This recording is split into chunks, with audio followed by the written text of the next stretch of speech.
Let me tell you something that most people go through their entire lives without ever figuring out. You know that feeling? Someone says something sharp to you at the dinner table. A family member dismisses your opinion. A driver cuts you off in traffic. A friend forgets something important to you. And suddenly, without even choosing it, something rises up inside your chest. Your jaw tightens. Your stomach clenches.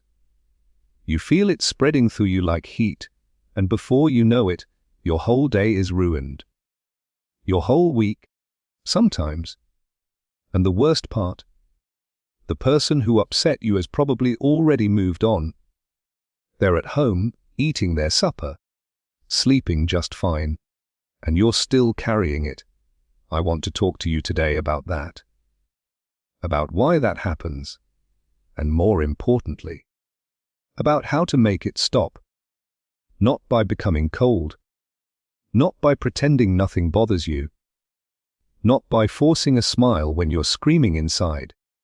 I'm not going to ask you to do any of that. What I want to give you today is something real, something that actually works, something that, once you understand it, will change the way you experience every single difficult person and every single difficult moment for the rest of your life. And I want to begin with a question that I have been sitting with for most of my professional life. Why does this person bother me so much? Not just a little, but deeply, personally, like they reached inside you and touched something raw. Because here is what I have learned. After decades of sitting with people in their pain, listening to their stories, walking through their darkness with them. When something outside of you causes that kind of reaction inside of you, the outside thing is almost never the real cause. The outside thing is just the match. But the fire, the actual fire, that was already inside you long before they showed up. Let me say that again, because it matters. The fire was already inside you. The anger, the hurt, the sting you feel when someone ignores you, or embarrasses you, or dismisses you, that is not coming from them. That is coming from something in you that has been waiting, sometimes for years, sometimes for decades, to be seen and understood and healed. Now I know that might sound strange at first. You might be thinking, no, I was perfectly fine until that person opened their mouth. And I understand why it feels that way. It genuinely feels that way. But feelings, as true as they are, don't always tell us the full story. They're signals. They're messengers. And if we only react to the feeling without ever asking what the feeling is trying to tell us, we miss the most important message of our lives. Here's a simple way to think about it. Imagine you have an old wound on your arm. It's been there a long time. Maybe you've even forgotten about it most days. Now someone brushes past you, barely touches your arm, and suddenly you feel an explosion of pain. Is the pain their fault? In one sense, yes, they bumped into you. But in a deeper sense, the pain is telling you something about the wound that was already there. And if you spend all your energy being furious at the person who bumped you, you will never look down and notice the wound that needs to be tended to. This is what I believe with everything in me. Most human anger is not really about what it says it's about. When you are furious at your adult child for not calling you enough, there is often something underneath that, a fear of being forgotten, a hunger to feel valued. Maybe even an old feeling from long ago of not being enough. When you are endlessly irritated by a certain type of person, someone arrogant, or someone who never listens, or someone who takes and never gives, that irritation is pointing at something. Something that happened to you. Something that was done to you. Something that was never resolved. And I know that's not easy to hear. I know it is much more comfortable to focus on what they did wrong. And maybe they did do something wrong. I'm not asking you to excuse bad behavior. I'm not asking you to pretend that unkind people don't exist. They do. The world is full of them. But I want you to notice something. Two people can experience the exact same difficult person and have completely different reactions. One person walks away mildly annoyed and forgets about it by lunchtime. Another person is still losing sleep about it 3 weeks later. Same person, same words, same situation, completely different internal experience. What's the difference? The difference is not in the person who caused the trouble. The difference is in what each person is carrying inside themselves. And this, right here, is where your freedom begins. Because if your anger were truly caused by the other person, you would have no power. You would be completely at the mercy of whatever anyone decides to say or do. Your peace would depend on everyone around you behaving perfectly. And I don't need to tell you how that plan works out. You've already lived enough life to know that people will not behave perfectly. They will disappoint you. They will be selfish. They will be thoughtless. They will be, sometimes, genuinely cruel. But what if your reaction to those people had almost nothing to do with them, and almost everything to do with something inside yourself that you haven't fully looked at yet?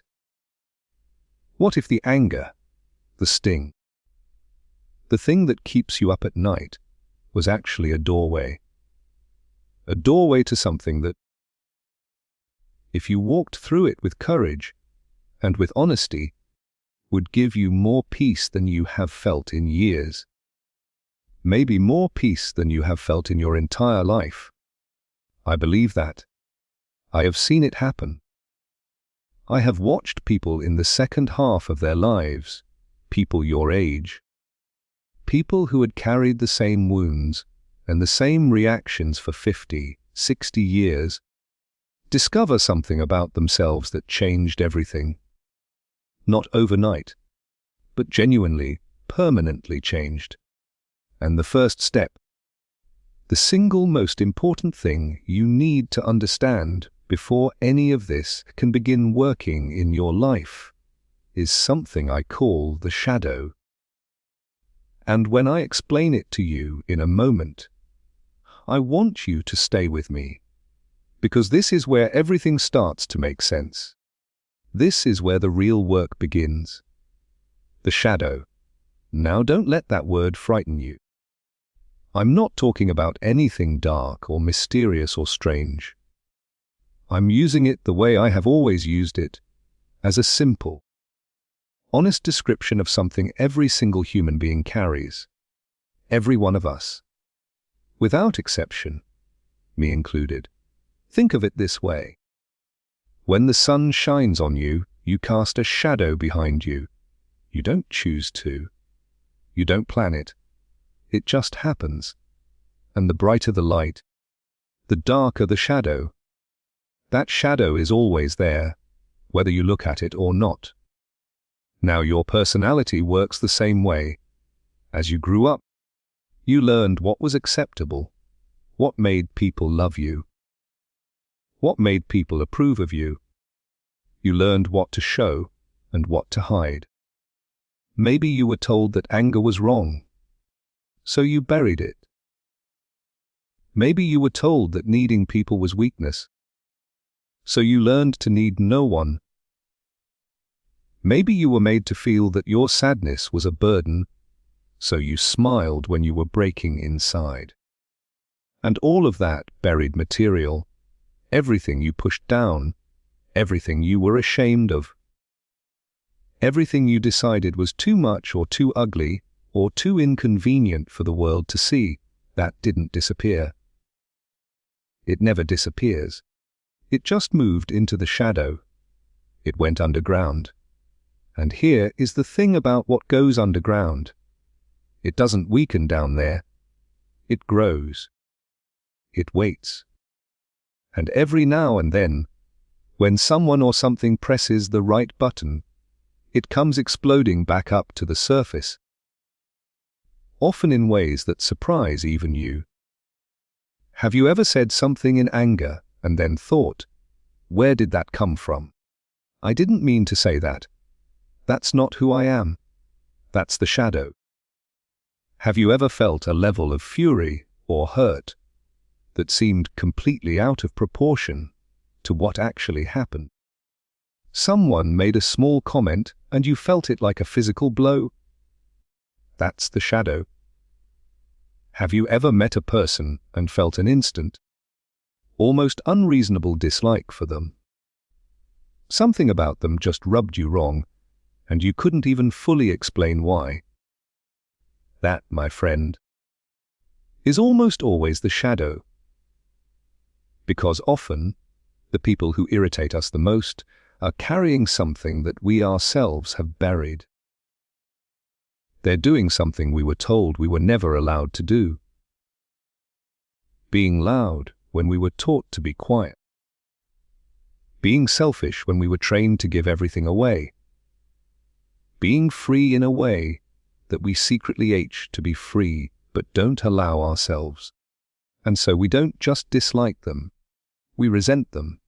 We judge them. We talk about them.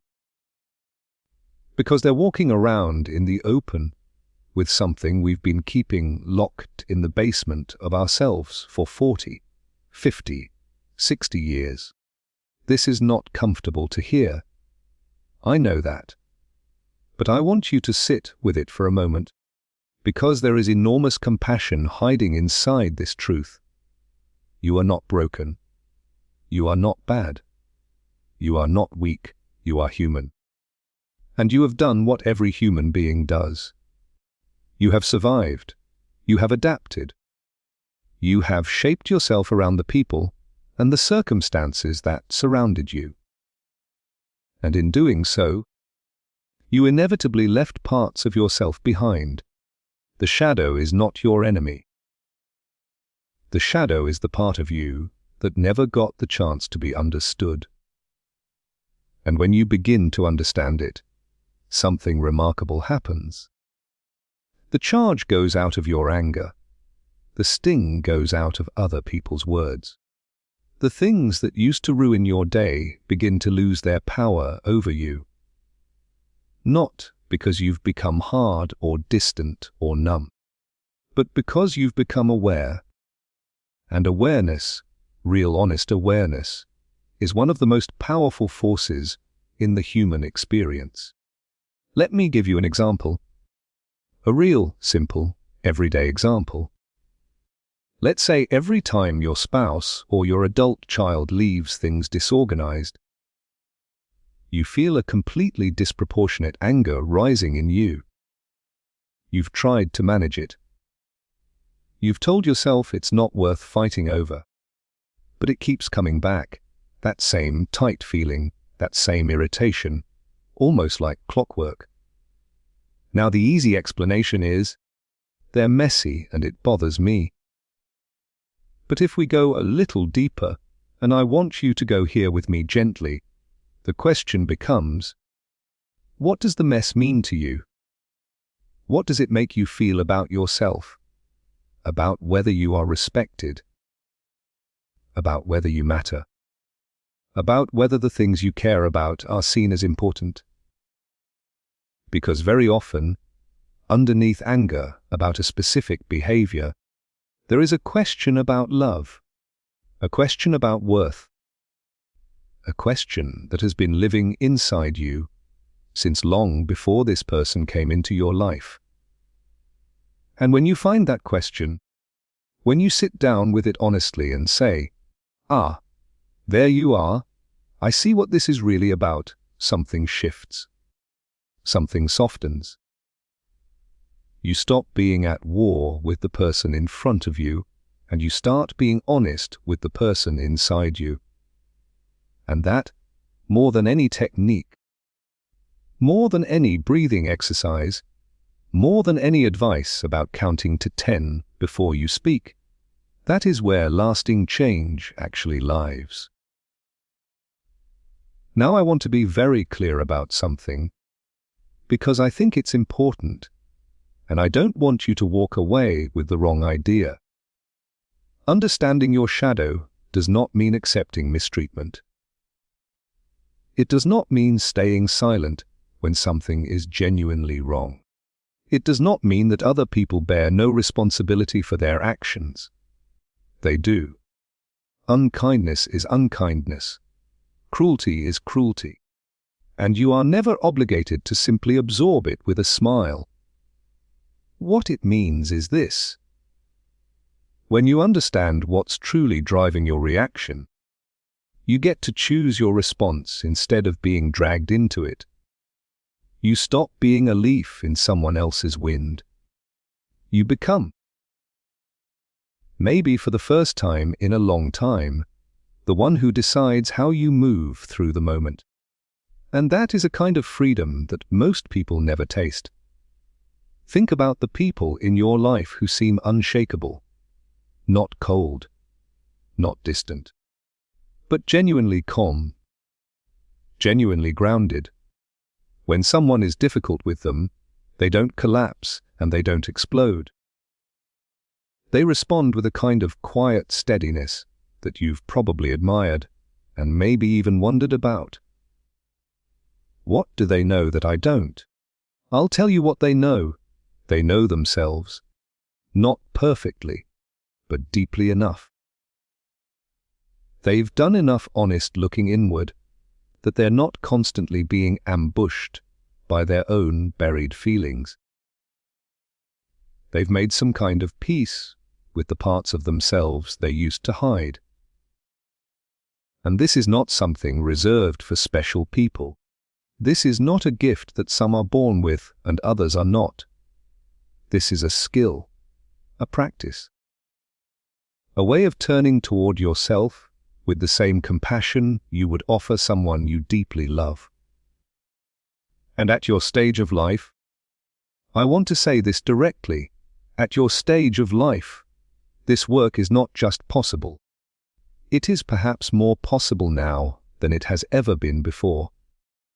Because you have lived enough. You have seen enough.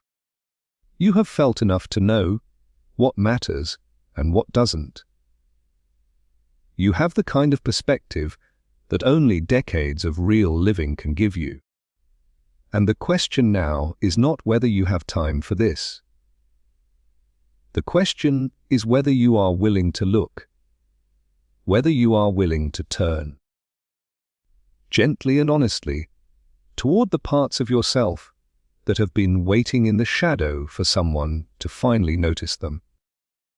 Because when you do, when you genuinely begin that turning, the anger that has followed you through your life starts to lose its grip on you.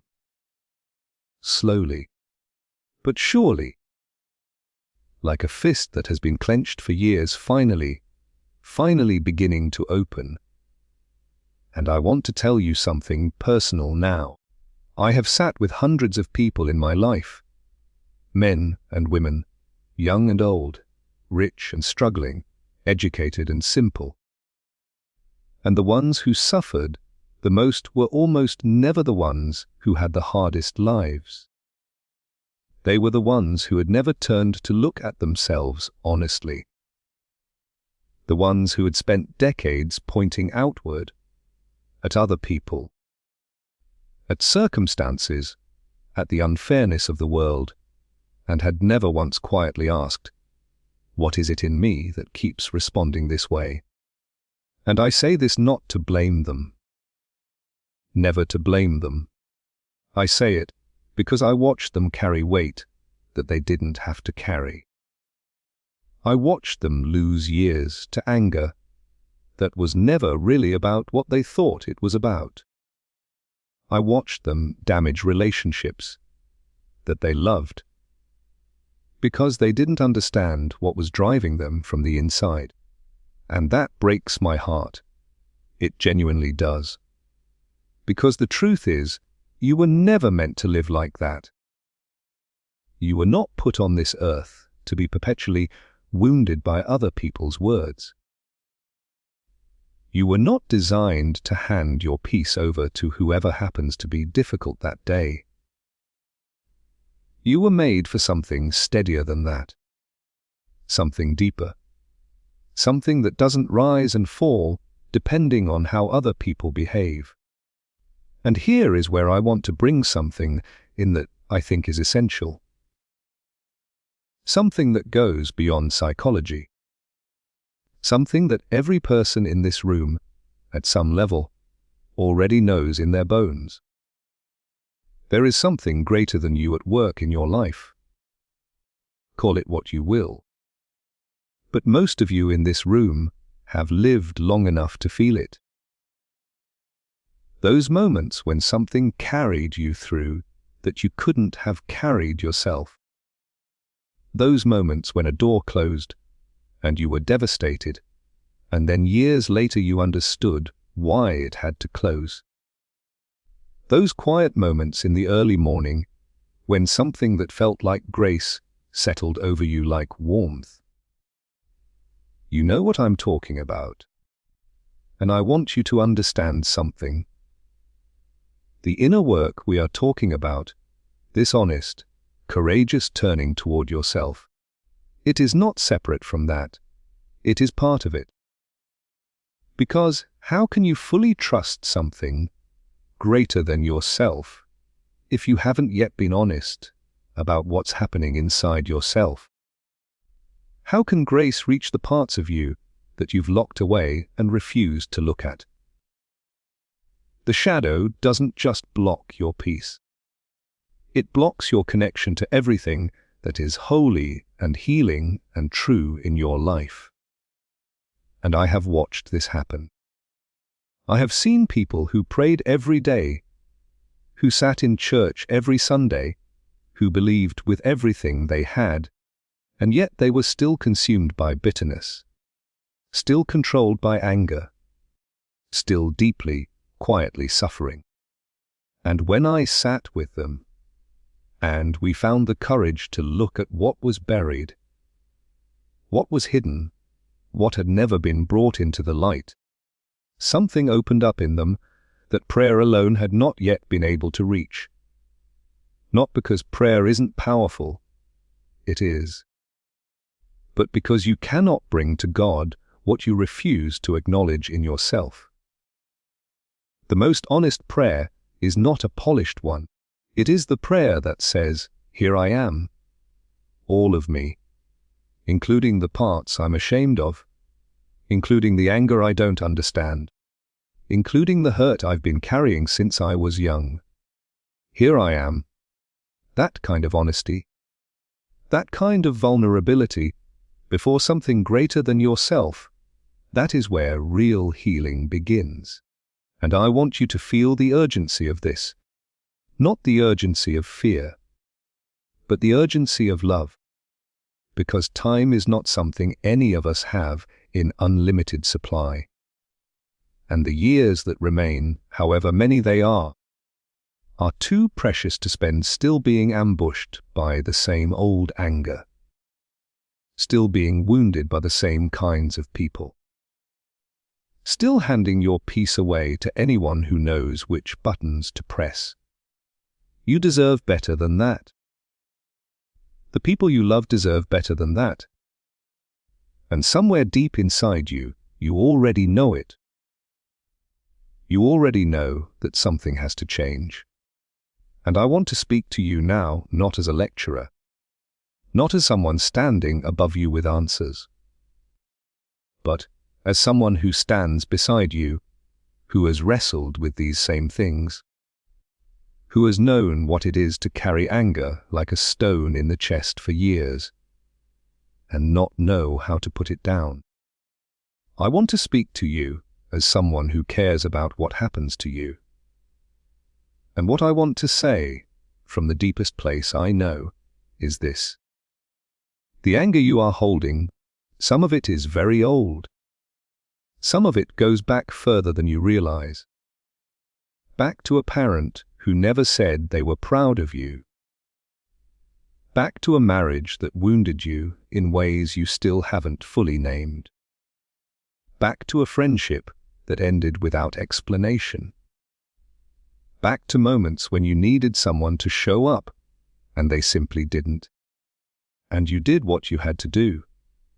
You kept moving. You kept functioning. You kept taking care of everyone else.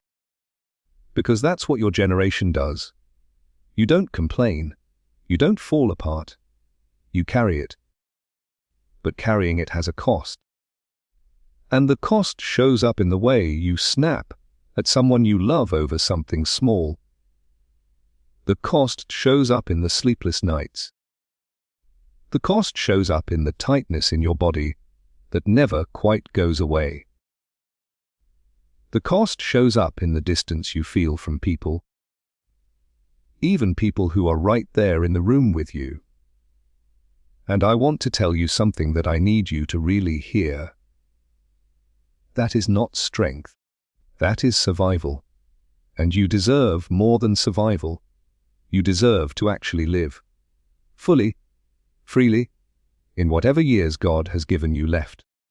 And the door to that kind of living has one word written on it. Forgiveness. Now I know that word can feel complicated. Especially when what was done to you was genuinely wrong. Especially when no one ever apologized. Especially when the person who hurt you most is no longer here, or is still in your life, causing the same damage they always did. But I want to tell you what forgiveness actually is. Because I think many of us have been carrying a misunderstanding about it for a very long time. Forgiveness is not saying what they did was acceptable. It wasn't. Forgiveness is not pretending it didn't hurt. It did. Forgiveness is not even necessarily restoring a relationship with someone who has shown no change. Forgiveness is simply this. It is choosing to put down the weight. It is saying, I am no longer going to let what you did to me in the past control what happens inside me today. I am taking my peace back. Not for your sake. For mine, and for the sake of everyone I still have left to love. That is forgiveness. And it is one of the most powerful acts a human being can perform. And here is something else I want to say, gently but honestly. Some of the anger you carry is not just toward other people. Some of it is toward yourself. For choices you made. For things you said or didn't say. For time you feel you wasted. For the person you were in a season of your life that you're not proud of. And that shame, that quiet self-condemnation, it sits underneath so much of the anger we direct outward. Because it is easier to be furious at the world than to sit with the sadness of our own regrets. But here is the truth that I believe with everything in me. You are not too far gone for grace. Not even close. There is no chapter of your story, no matter how dark, that is beyond the reach of something loving and infinite and real. Whatever you have done, whatever was done to you, whatever you have carried in silence because you thought no one could understand, you are still here, and that means something. It means there is still time to lay it down, time to be honest, time to say, I have been angry for a long time, and I don't want to be angry anymore. Time to turn, with whatever faith you have left, even if it's small, even if it's worn thin by years of hard living, and say, I need help carrying this. I cannot do it alone. That prayer, that simple, broken. Honest prayer is not weakness. That is the beginning of the bravest thing you will ever do. And I want you to know something before we close today. I am proud of you. I mean that. Not because you are perfect. Not because you have figured it all out. But because you are here. Because some part of you, the best part of you, the part that refuses to give up, showed up today willing to listen. Willing to consider that maybe there is still something to learn, still something to heal, still something to become. That takes courage, more courage than most people realize. And I want to leave you with this. You are not too old to change. That is a lie that fear tells you, and I need you to stop believing it.